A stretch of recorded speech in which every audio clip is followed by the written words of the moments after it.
If you or someone you know will purchase my 234 Fillmore and Avalon poster collection given to me by Bill Graham in 1968, I will take all that money and put it towards rebuilding the Starship Enterprise. And that will give us a real kickstart to acquire premises, personnel, and begin the build of the Starship. And from there, we can do a documentary deal which will give us our completion funding.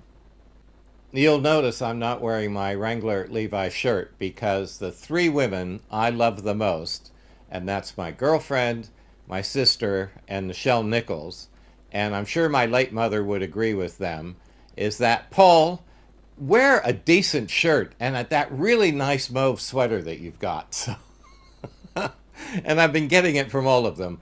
So I decided to bite the bullet and acquiesce to the girls. I'm offering my very rare, one-of-a-kind collection of 234 Fillmore and Avalon posters given to me by Bill Graham in 1968, and I've kept them ever since. I was born and brought up in San Francisco and became the most well-known artist in the city through my various art projects and art exhibitions. And the one that kicked off my art career, if you will, was changing this stop sign at the top of a very steep hill in San Francisco, which everybody hated. And it made the front page of the Chronicle newspaper, which was the paper at the time. And at the time, San Francisco was a city, but it was also a small town. Everyone knew everyone else, and everyone knew what was going on in the town. It had that wonderful feel. It had all the advantages of having a city at your doorstep, but also all the advantages of being a small town. It was really a fabulous place, and obviously a very beautiful place to grow up in. As a result of my street art events, which included forming the Psychedelic Raiders with San Francisco's famous madam, Margot St. James, where we went out in the dead of night and painted fire hydrants bright, beautiful colors, which the city then tried to find and would paint out white again, much to the annoyance of the local people who really loved their fire hydrants.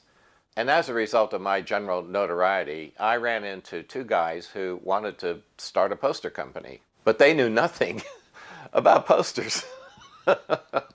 But I liked them and they liked me, and I grew up in printing and I knew all there was to know about producing posters. So the three of us formed Funky Features, which became San Francisco's most famous and most successful poster company. And we started out with my Light My Fire poster, which was my interpretation of the Doors' Light My Fire.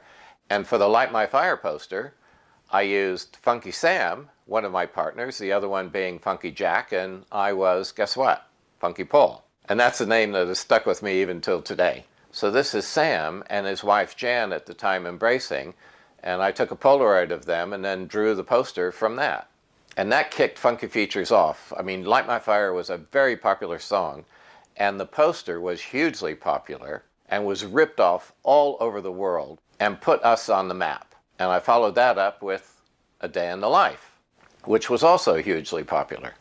So in the course of proceedings, I met Bill Graham, who put on all the concerts, the rock concerts at the Fillmore Auditorium, and produced his posters for each concert so that if you bought a ticket to the concert, you also got a free poster. And in 1968, I was talking to Bill, and he agreed to give me his collection of Fillmore posters right from the beginning up to that date, and also his collection of Avalon posters, which was right from the beginning up to that date, to swap for several editions of our poster line.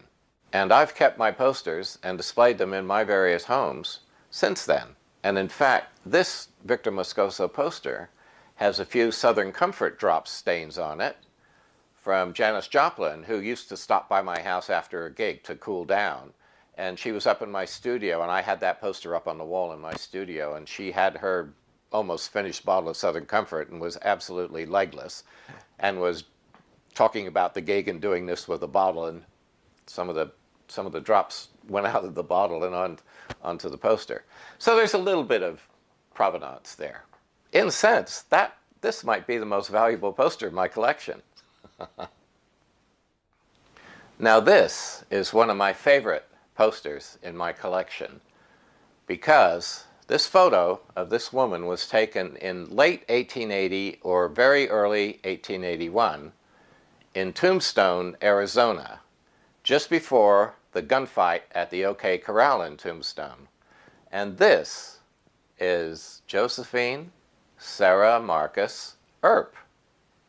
That's right, Wyatt's wife, but before he met her. So I love it. And I've given a few posters away over the years. 2 of the cream posters I gave to Ginger Baker a long time ago because he didn't have any. And now I wish I hadn't, but that's a done deal. But I still have 234. And if you'll go to my website, olsenart.com, and hit the enter button and then scroll down to the 60s poster collection, you'll see all the posters and you can click on each one and there's a story about each one, which will really give you an idea of the history of the poster and who did it and all the rest of it. But the collection is only for sale as a whole, as a collection. The individual posters aren't for sale. So it's really a collection for an institution, a museum, or a university possibly. In 2002, the curator of the print department of the Whitney Museum in New York and the curator of the Experience Music Project in Seattle both concurred that the value of my collection was about $500,000. And with inflation from 2002 to 2016, that has gone up to $650,000, not taking into account rising value as history moves on, if you will. So I'm putting my collection up for $688,000. And there will be a nice finder's fee for anyone who can arrange the sale. If you know someone who knows someone who knows someone, please pass the word along and there'll be a nice little commission in the sale for you. Okay. Thank you very much, and please go to the website if you're interested in these posters and just have a look. There's some real history there. Bye-bye.